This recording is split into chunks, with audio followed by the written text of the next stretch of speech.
buồn chia chia nhìn trời em giây phút buồn nhẹ hai mai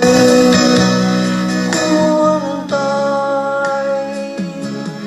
mai suy trí buông ra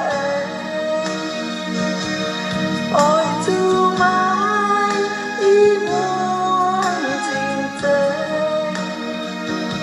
ở nơi cao nia đi nổi từ thao mơ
ôi mùa mây tú phai nhiều đi nói chia liều giờ liều nam mây lên nghiêng qua mây buồn đôi tàu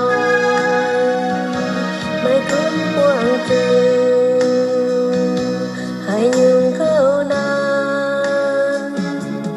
thô thiên luôn thấy em buồn từng mùa mai xuân yêu hiếm hoi mai tu quang hãy nhường sẽ nhiều thô thiên luôn bốn mùa năm tối dầm y nói chia mình nhiệt liêu mưa nam nhiều